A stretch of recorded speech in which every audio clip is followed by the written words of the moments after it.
BioShock has been sort of in the company's blood for a very long time, and it's a game we sort of always wanted to do and always talked about. And we, for a while, didn't have a name, but then I think probably around 4 or 5 years ago, sort of the name BioShock came around for it. And we always had a bunch of design principles that were pretty firm, that it was a game that was going to take first-person shooting in a different direction, build upon principles of games we had done before, like System Shock 2, but really then take a different tack with that, where that game was very sort of under the hood, numbery and RPG statty, to really say let's work on world simulation and immersion and AI, and build up player choice through things he can see in the world rather than numbers that are working under the hood. You know, we really started with this idea of, well, let's make a game like Shock 2, but make it our own, make it different. And, you know, we didn't really have a story or anything like that. All we had this idea for what kind of gameplay we wanted. So this kind of emergent world, a sandbox world, and we just wanted to build out from there. When it first started out, it was set in different times. You know, it's gone from everything from modern day to the far future, until we eventually, you know, set it back in time somewhat, especially with the architecture. And we built, you know, internally funded and built a couple of prototypes, which are radically different from what the game is today. But I think, you know, when you're trying to do something like BioShock, it's not something you sort of wake up one morning and like know what it is right away. And it was, you know, the collective talent of a lot of people and a lot of time to get the game where it is today.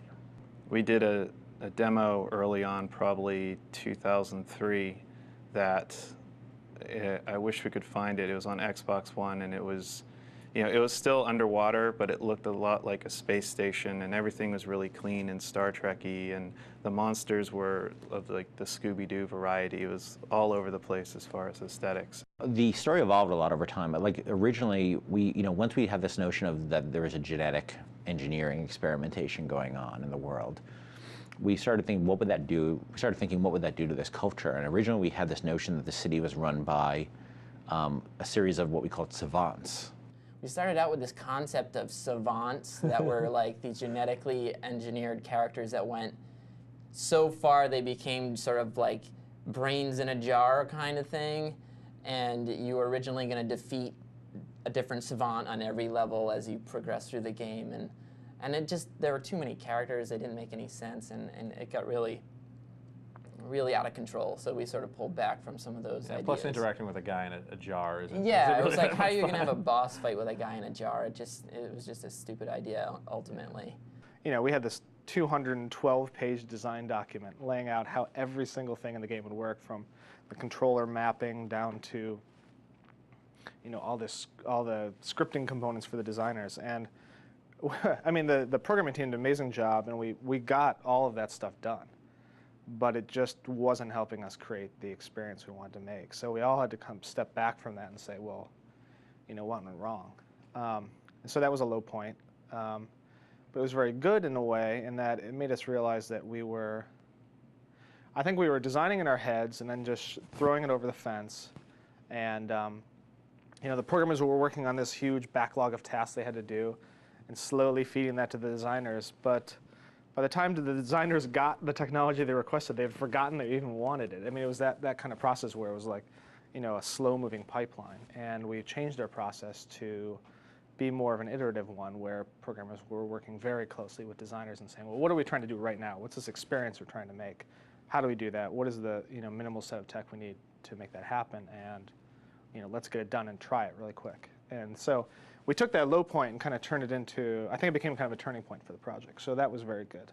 The original design was like way heavier into RPG type things as well. We had prerequisites on everything. You couldn't hack this unless you had that. You couldn't shoot this unless you found that. Like, there was all kinds of stuff. Really. It was, yeah, and it was, as we started getting these systems working, we were just like, gamers have to do way too much to get to the cool, fun stuff in this game. So we just started stripping all of that away, and it got more and more at its heart. The heart of the shooter kept bubbling more and more to the top. E3 was great for us.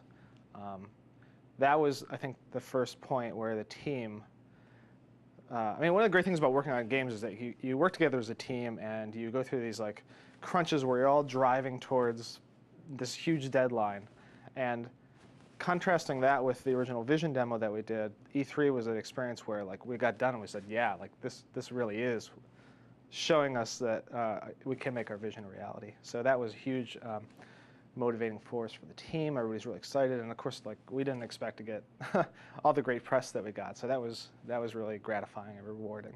And we looked at all these cool systems we had and all the weapons and the plasmas. We said, well, if we took all this stuff and like really focused on a shooter, we could have the deepest shooter like pretty much ever. And Right. we didn't want to miss on that opportunity. You know, the E3 demo was kind of showing you the mood of BioShock and the world and the art direction. And for Barcelona, we wanted to show people, well, all right, well, we've shown you how kind of creepy and different this game is and why it's interesting visually and conceptually.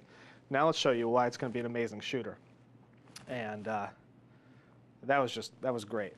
Basically, you know, took all the little bits of the game that happened emergently and threw them all into one demo so you can see like what happens when all hell breaks loose in this game. What we did with that, we had this huge chunk of a level and sort of all these things sort of sprawling around, and then Ken came in one day and he was like, okay, here's the theme of the demo. The theme is hunting the big daddy. I want to know that we're starting here and our goal is this and we do these things on our way and then we get there and we have the climax.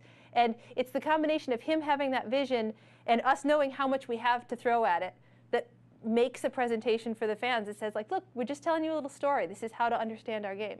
And actually after that demo, when we realized how amazing that experience was, Ken came up to me and he said, well, you know, the Exo 6 demo where you're fighting, you know, you have two security bots and they're fighting this giant protector who's on fire, and there's a gatherer and there's this guy throwing grenades off the balcony at you and you're shooting machine guns and stuff's exploding. He says, you know, it's amazing. I'm glad we pulled that off. Now, I want the game to be like that all the time. And I looked at him and I was like, I don't know if we can do that. You know, because that was a very small level in the game. And so coming off that high point in Barcelona, heading downward, realizing we had to make the whole game like that, that took some adjusting. But then we actually started pulling it off, which is great. You know, our tech team in Australia has been just optimizing. And just when we think we've squeezed the last ounce of power out of the PC or the console, like they find another way to improve it. And the game is actually like that all the time now. Like you're constantly having these massive battles, all kinds of crazy stuff going on. And it's great to see that. I mean, comparing it with games I've played in the past and worked on in the past, the current game is just so much more dense and chaotic, and at the same time still very creepy and lonely and dystopian. So I think we kind of achieved our vision, and hopefully people will like the game.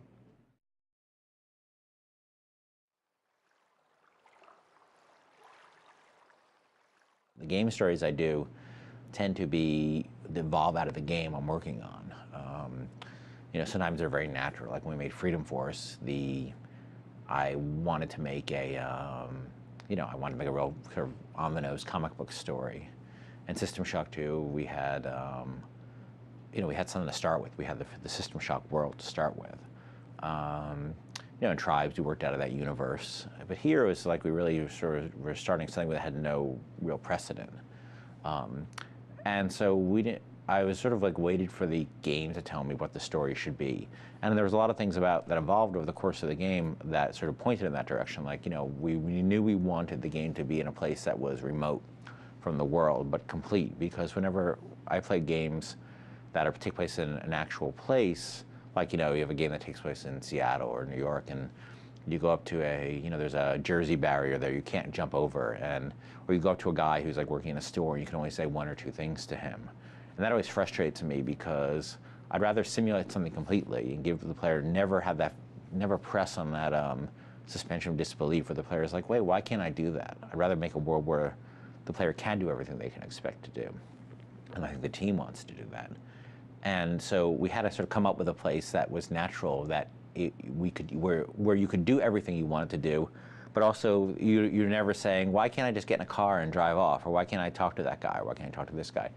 And you know, this underwater city sort of came out of that if there was this place that was cut off that you couldn't leave, and that was self-contained. We could really go to town and simulate not just the world, but the culture and the products and the people and the history.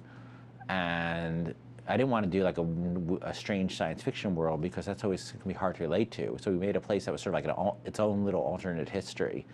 And everything sort of evolved out of that, because I had to ask myself, if we're going to make this believable, why would somebody build a city at the bottom of the ocean? And you know, that's where BioShock's story came from. Is like asking that question, why would somebody do this? And trying to come up with a believable answer, and everything came out of that. The City of Rapture was built by Andrew Ryan and his team with a real strong philosophical bent, and that bent was that people, you know, as he says, is a man not entitled to the sweat of his own brow. And he was, you know, he lived in a time in America where he came, first of all, he was born in the Soviet Union, and around the time of the revolution, or before the revolution, and he saw what happened with the revolution, and he was an anti-communist, and he came to America. He felt that if he was a great man, he should be entitled to the fruit of his own labor. He didn't want the government or the church or, you know, anybody else telling him what was or wasn't his, which I think, you know, is to an American is a very sort of understandable concept. And he felt so strongly about this that he felt he couldn't stay in America, especially with the, you know, coming threat of nuclear war, with the new nuclear weapons after World War II. And he wanted to take you know, what he considered the best and the brightest people to a place where they could practice their craft, whatever their craft was, artist, you know, scientist, industrialist, and do it without another person's hand in their pocket.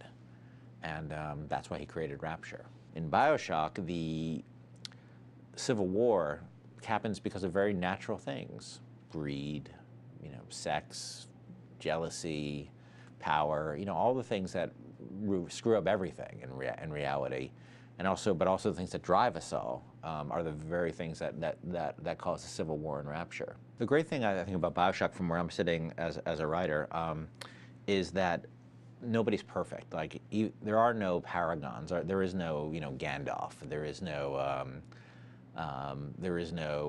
Ben Kenobi. All the characters you encounter, Tenenbaum and Atlas and Ryan, and the people you hear about like Fontaine, and the people you hear about in their audio diaries and you encounter, everybody is flawed in substantial ways. And you're sort of put in this position with all these moral choices of like, who am I going to listen to? And there's no black hats and white hats, and everybody's had a sort of a dark gray. Well, you know, the diaries are a great way of telling the story, though we have to assume that not everybody's going to listen to all those, because these are people playing a first-person shooter. There's going to be a contingent of people who really care about that, and we really support them. The story is really detailed and rich. And there's an incredible amount of detail. You can put the whole history of Rapture together from those audio diaries. We very carefully wrote them and chose them. There's just listening to the world, listening to the public service announcements as you walk around the world, various advertisements from the world, just seeing the vending machines, watching the Big Daddy and Little Sister interact, seeing these sort of ghostly scenes that you come across, and you find out why there are ghosts in Rapture. There's, you know, a dozen storytelling mediums in the game, and they're all really rich, and they're all designed that even the person who's playing it the most casual way is going to get a sense of what's happening here.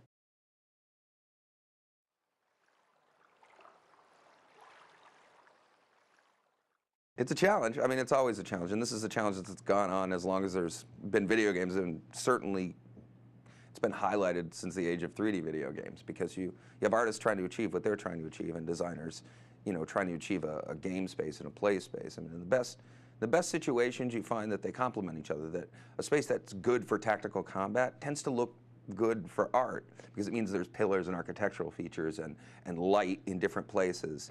So when those things happen, it's great. Other areas, we will thrash out right till the very end, trying to get them right, trying to get concordance between design and art. And there's shouting, and, you know, eventually, you know, we get every space to where it needs to be. Well, the compromise comes, you know, when, you know, design roughs in a space, and they require the player, you know, for example, work its way up the scaffolding or these fallen columns. But the space, the narrative of the space is a subway station, and sometimes that doesn't make sense for the type of space you're trying to create. So there's this back and forth. It's fun. It's challenging. So you change the gameplay, and you change the space, and meet in the middle. You just rip out all their stuff. And and they just ignore everything they have to say. I think on the first vision demo that we did, which was, it's something we do to like shake out both how the gameplay is going to play out and an early pass on what the art's going to feel like. That treatment was, it was really dry. It was period. The technology of that era was there. It was very 1940s. Anywhere from the 30s to the 60s in technology. It still used early aviation technology and railroad technology. But it was a very flat interpretation of it. It sort of looked like the New York City underground, the tunnels there in the era they were built. And there was really no attempt to go much beyond that then. And I think when we came out of that, we all agreed it was too dry, too brown and flat. it was also more of what you would have expected from an undersea base. Yeah, it was. I think that we came into it with that, with the idea of, well, how can we actually make this work? How would it be practical? It just came out looking way too practical. Yes, they would build everything with concrete and tiles, but that ended up being really stale. It looked like every level was going to sort of feel like that. So from there, we had to turn, and we did a few early attempts at this. One of the first was the train station, which still exists sort of in the game and Welcome as the Kashmir restaurant.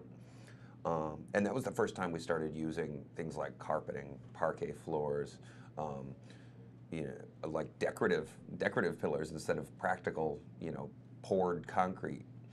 And then we introduced the advertising and a lot of decorative elements. And we knew we were much more on the right track there. The first thing that we had to get our head around was Art Deco, and a few of the guys have a bit of a background in that. I was the person who slept through art history, so I can spot it. It took me a while to separate Nouveau from Deco and then pass that on to some of the other junior artists who were really coming up to speed with that. But that was the first real problem we had to solve. From there, concepting spaces, trying to work with design on coming up with cool things, cool landmarks for the player to see, getting those nailed down, crying a lot when you slave over ideas like that and it gets cut. Those are just a few of the huge problems we've had to solve. That was one of those things that just sort of materialized as, we were trying different art styles and things like that to try to avoid really video gamey spaces. That was one of the things we went with. So I'll tell you, it's a fantastic way to get art direction props because, what game is set in a time period like that, It's usually just some sci-fi gray-brown world. Yeah, and so we had the opportunity to pick and choose, from objects and architecture that did exist and really just mold it into new things and sort of blow it out of proportion to even the simplest little things. And I think the first exteriors I remember that we did were much more functional looking, of course. Like they looked like, I remember thinking about, and I did some early visualizations of, well, if you have a building on the seafloor and there's, the seafloor is constantly moving, how do you balance that building? And, eventually we threw all that stuff out and decided that, it's a much bigger impression to really see the city that sort of just sunk. It looks just like a city. And, yeah. and it played into the fact that Rapture was sort of a terrible idea in the first place. It never could have possibly worked. And, that hubris and that vanity that they thought it could work, it played better to see an entire city. It needed to look a little preposterous and ridiculous, but also beautiful. And it's easier, I think, for the player to identify with that time period and, with what we were intending to say about this being a city rather than it being like these domes on the seafloor. We would do walkthroughs of the level and, try to hit key points that make the player feel they're constantly underwater, whether that's a leak in the ceiling that's depositing water on the floor. And you never know how that stuff's going to work out. You kind of put it in there, but once it got in there with final effects and sound, I think it turned out to be really convincing. You can't turn a corner without, seeing or hearing or feeling water in some way. When we first started building everything, we would go through, and then Scott, our art director, he would go, dude, you have to flood the area or something. Put some water somewhere. Make people drowning. Stick things. Break pipes. Break the ceiling. So we had to look for. Basically, we ended up taking a look at first, really, it was just hard to train yourself to put water in places because I mean, you don't usually flood anywhere wherever you're going to make anything. I mean, I don't think I've ever worked on a game where I flooded everything. And in this game, it was really actually a conscious effort to go, how can I flood this area and make it look interesting and not make it look overdone? You try to keep these strings of narrative, so the narratives that go through the whole game, like the Civil War narrative, or how commercial the society was, or this conflict between Ryan and Fontaine. You try to just get little bits to keep the player, keep reminding them of what's going on and what went on. But it's very difficult in a game like this where time has passed in some ways between the backstory, front story, and when you're playing, that you have to be really careful not to visually confuse the player and keep those themes continuous. In some ways, we had originally thought to have evidence of the Civil War throughout the game, starting from the very beginning. But unfortunately, it didn't make much sense because the player hadn't really been told about that yet. So a lot of that we pulled and pushed towards the back of the game. So as the player learns more about what happened in Rapture, those things sort of come at the right time in the story for them to actually see them and actually see evidence of the Civil War right around the time they hear about the Civil War. So yeah, there's so many layers, and when you're trying to sell the story of a crazy surgeon in the medical deck, it really didn't make sense to paint on top of that this Civil War with the limited space and player RAM. Because it would keep that narrative from punching through. I think a lot of the levels, and the art was refocused at a point in development based on this idea that really art, design, programming, everybody came with the same time, there's this real sense in the early levels of an individual within that level, an NPC, or an enemy, that defines his story. It's his personal narrative of Rapture, or her personal narrative of Rapture. And in the early stages, each character, there's a character you will associate with each level, and each one has a different story to tell about Rapture. Not directly to you, but through the level that you see in front of them and through their behavior in the game. And so we would go through and just try to support that character in that level so that you really feel like that's his home. And each one becomes just layers your knowledge of what happened at Rapture until the very end. It's a really great way of lending local color to any specific zone, Because you can't tell the story of what happened to thousands of people in any great detail. So you pick one of those thousands and be like, this is the arc he took, and here's how it affected the people around him.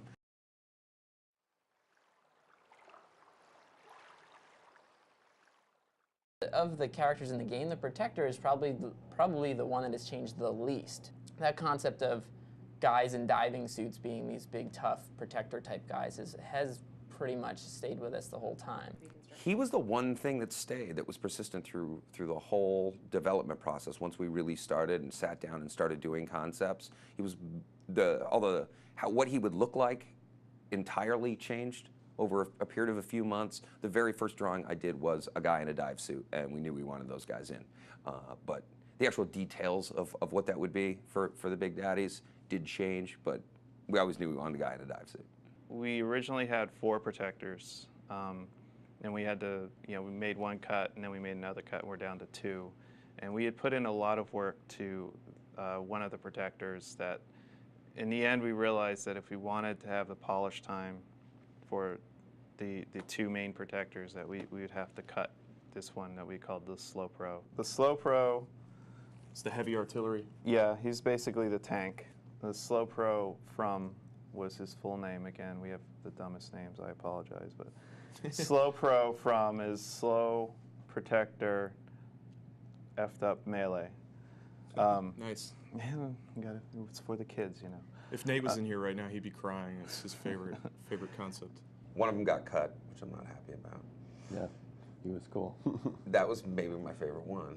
Yeah. It's still not clear to me why I got cut. Probably just to hurt me. Originally, we had the whole ecology system, and the gatherers were actually not girls. They were these slugs, these little slugs that flew around, and if you got near them, they'd roll up and start clicking, and that's when the Protector would come in and attack you.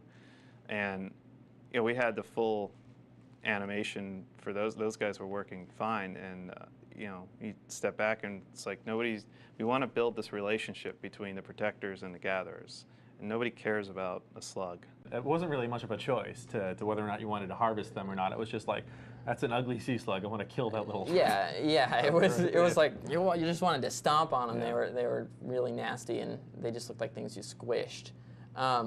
But it took us like a long time to find a gatherer that we liked. Yeah. Like we went through, we started getting concepts from everyone internally was working on it, and we even had outsourcing concept artists like throwing their ideas into the mix. You got to dig some of those up. Remember the little squirrely Yeah, guy? there was this little. like- There was one that was like this little like gerbil man. There were crabs. There were, going with the whole underwater theme.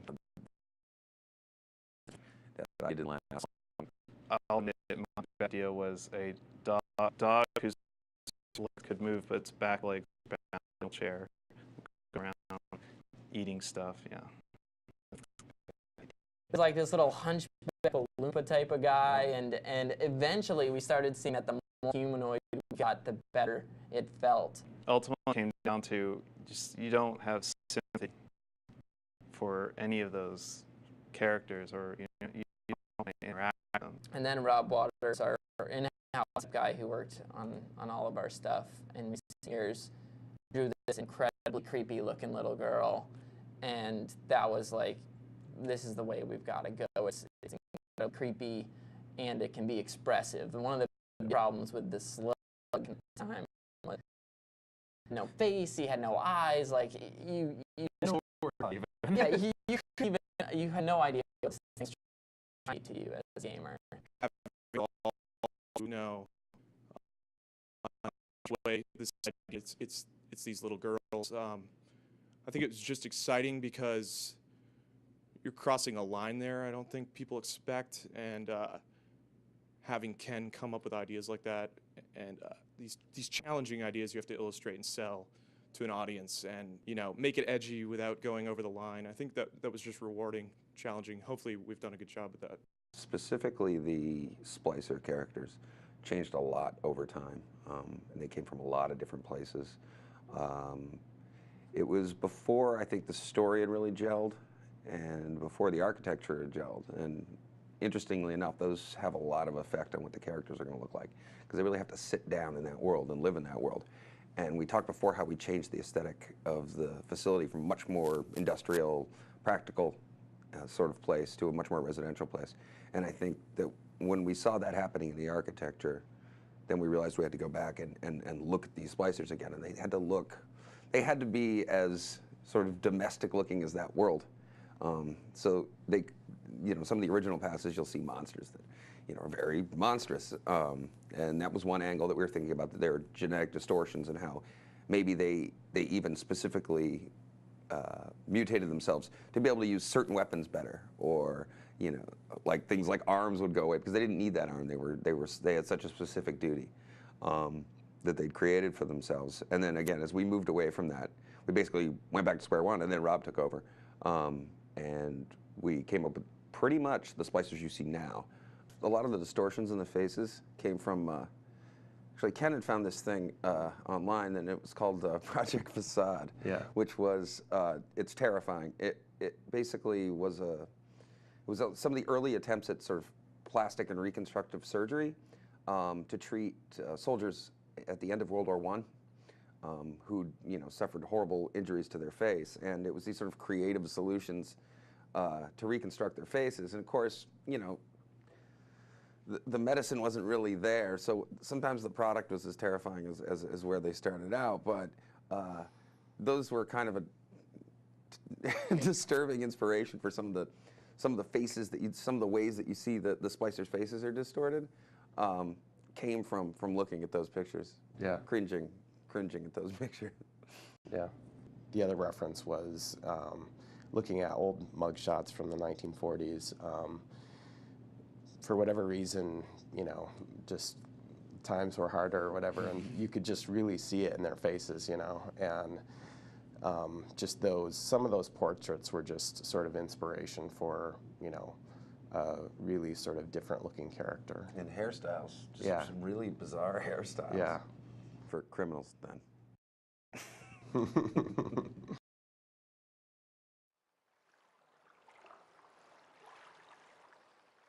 On the technology side, as far as graphics goes, a giant leap from our past projects in terms of capabilities of our renderer, the tool sets available to our artists. I mean, in the last game we did, SWAT 4, was basically, you know, here's a couple things you can do. I hope our artists are good because that's all they have. And on this game we had, you know, I knew things were different when I came into this project, and we hired a new effects artist, Stephen Alexander, who's doing an amazing job. And we hired him a couple weeks after we hired him.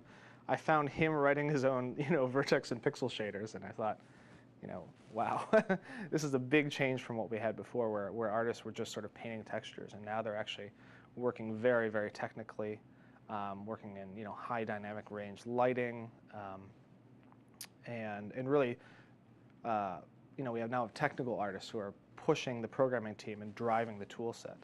And with this current generation of technology, we're actually able to do a lot of this stuff because it's actually really easy to create new effects, and the hardest part is really making them fit consistently in with the rest of the pipeline. So that's been a big challenge, is to create these beautiful new graphical effects, like all the water that you'll see in the game, you know, all the beautiful lighting effects, all the dynamic shadows, and getting all of those are easy to generate on their own, but they're very difficult to make them work consistently within the rest of the game. And that's necessitated another huge effort and very careful planning and a heck of a lot of luck. I mean, we have like an amazing team in Australia who are doing, you know, just focusing on the core technology that lets us build the game. So most of the guys here are actually working on, you know, building the gameplay systems on top of the core tech, but there's just a massive effort on the other side of the world devoted to just laying the foundation for this. So tools team, you know, engine team, renderer team. There's lots more. I just can't remember them all. But yeah, so there's been a lot of effort gone into the tools just to allow people to create the kinds of experiences that we're creating now. So giving the designers the ability to do complicated scripting, building this huge AI system, which just allows the player to do basically anything he wants, has been a massive challenge. And I'm sure John Abercrombie, our AI programmer, our lead AI programmer, will talk a little bit about that. We have our own behavior system that we've used before, and we were able to bring that over from a previous project and reuse it and extend some functionality of that. And basically, it allows us to, you know, encapsulate behaviors and have them be hierarchical and interrupt each other and those sorts of things. And it's called Tyrion. And because we had worked with the system before, we had a lot of experience with it, and we could, you know, we knew, we had knowledge of how to use it well. And it allowed both us and the other programmers who had used it before to really do a lot more than we had, and prototype quicker and get things done faster than had we not had it, had we used stock Unreal. I think there's two big things for me that I spent time on. One was the interactions between the big daddies and little sisters, and we spent a lot of time like prototyping different behaviors and deciding which ones to go further with. And that was a lot of more time was spent doing that up front than later on. And the other thing is getting the splicers' attack behaviors correct, figuring out how they were going to fight to start with, and then building upon that and coming up with ideas that they could do things to make them more interesting. And certainly, I think those two would be the biggest things that I worked on. On the animation side of things, we actually haven't taken what Unreal 3 provides. We're built on top of Havoc's animation SDK, which provides the groundwork for doing things like inverse kinematics and animation blending, animation playback, all sorts of good things.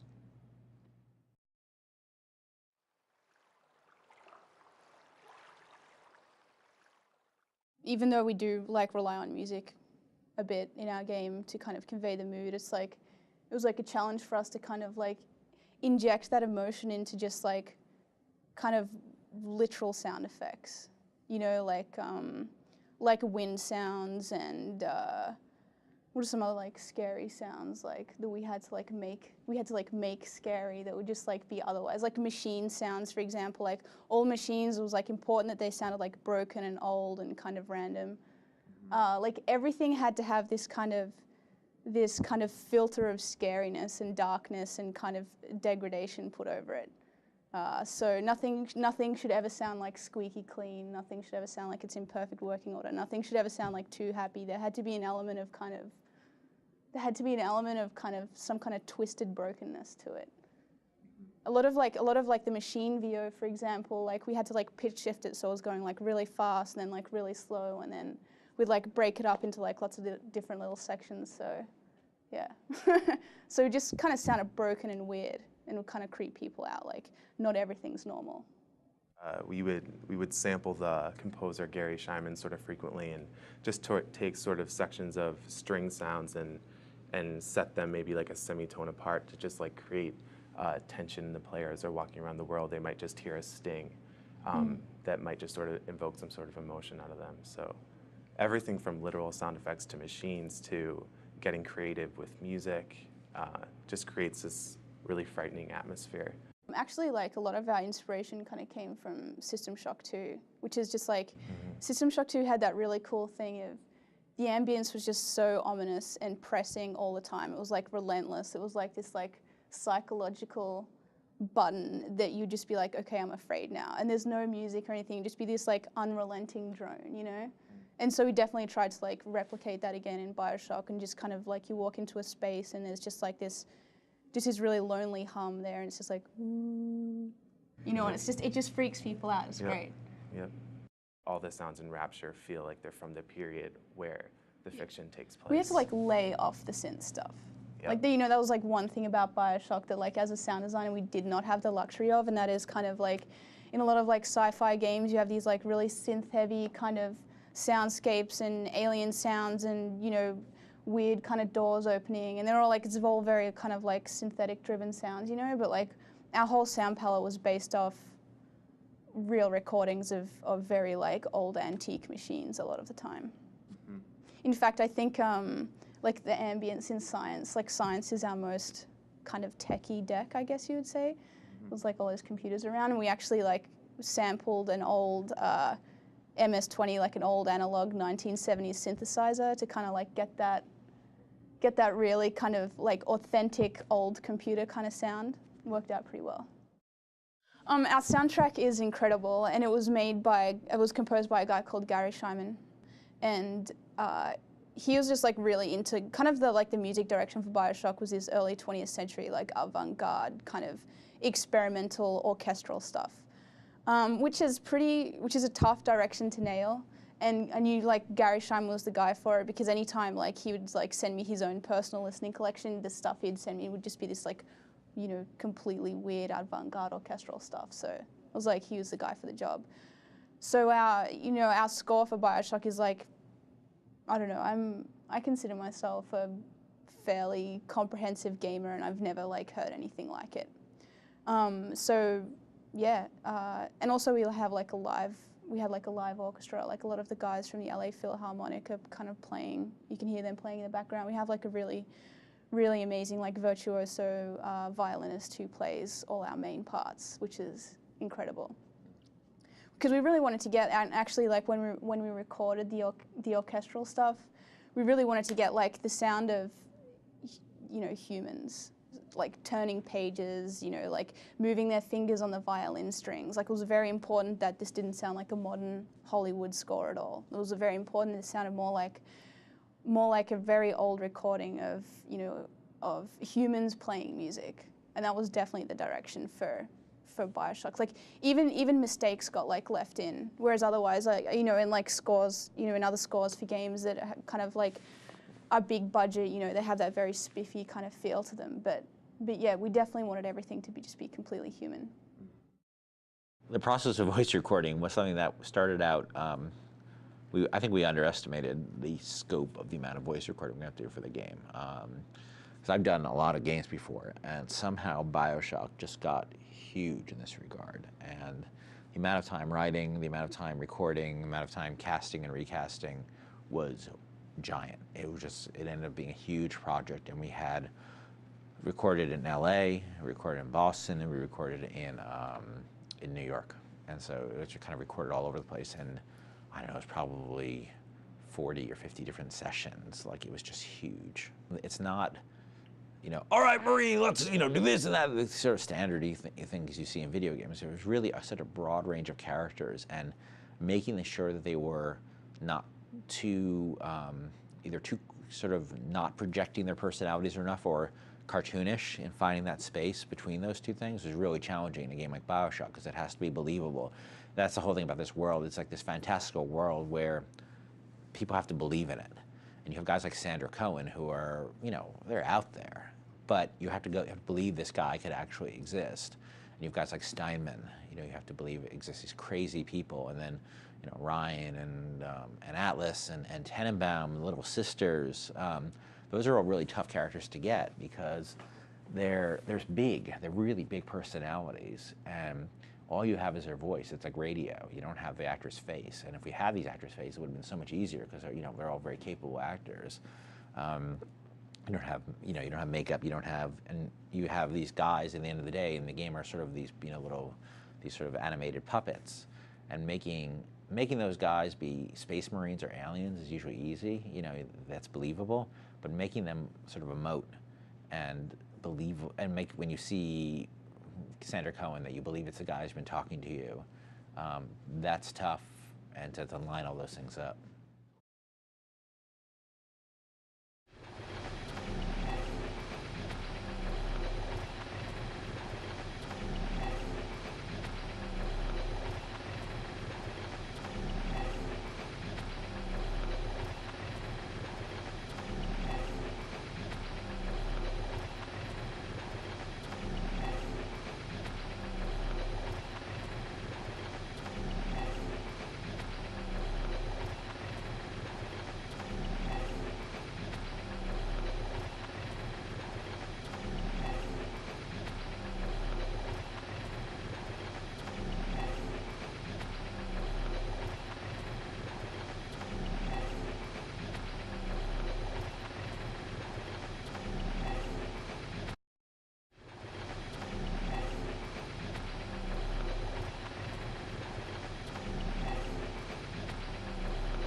stupid idea ultimately.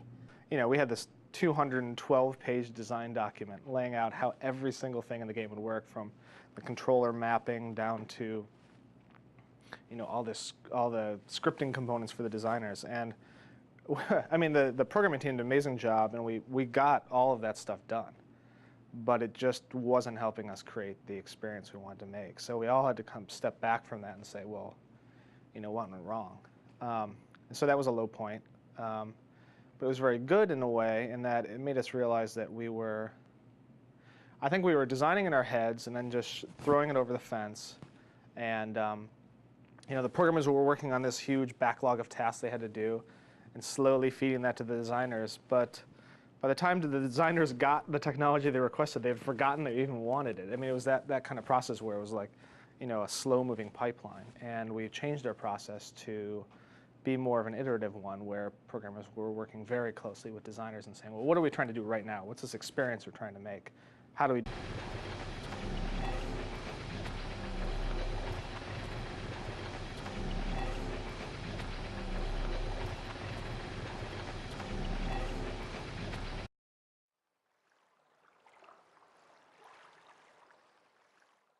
BioShock has been sort of in the company's blood for a very long time, and it's a game we sort of always wanted to do and always talked about. And we, for a while, didn't have a name, but then I think probably around 4 or 5 years ago, sort of the name BioShock came around for it.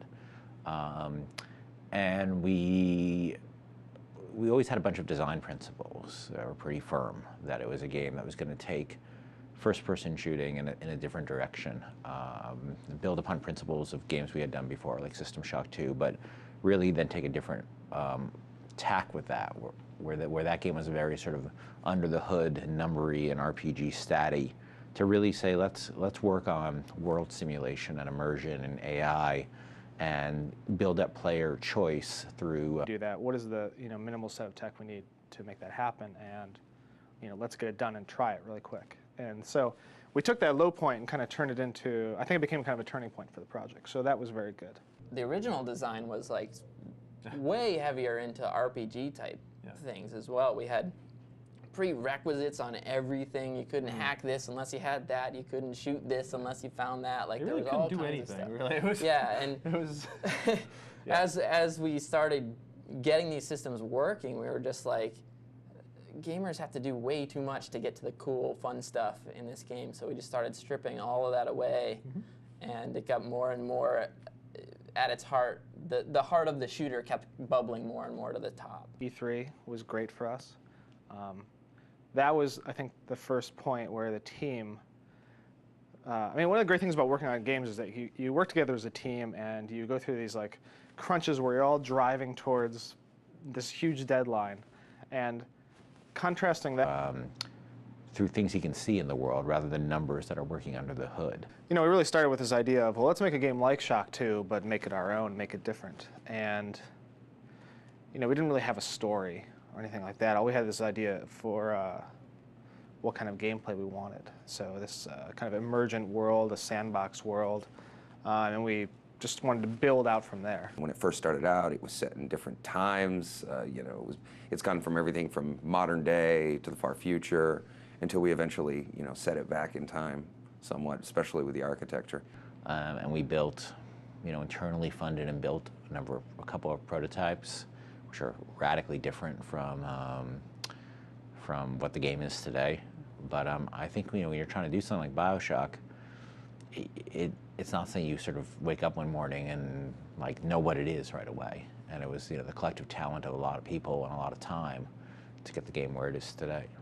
We did a demo early on, probably 2003, that I wish we could find it. It was on Xbox One, and it was, it was still underwater, but it looked a lot like a space station, and everything was really clean and Star Trek-y, and the monsters were of like the Scooby-Doo variety. It was all over the place as far as aesthetics. The story evolved a lot over time. Like originally, once we had this notion of that there was a genetic engineering experimentation going on in the world, we started thinking, what would that do? We started thinking, what would that do to this culture? And originally, we had this notion that the city was run by a series of what we called savants. we started out with this concept of savants that were like these genetically engineered characters that went so far they became sort of like brains in a jar kind of thing, and you were originally going to defeat a different savant on every level as you progress through the game, and it just, there were too many characters, they didn't make any sense, and it got really out of control, so we sort of pulled back from some of those ideas. Plus interacting with a guy in a jar isn't yeah, really it was like, that how are much you going to fun. have a boss fight with a guy in a jar? It was just a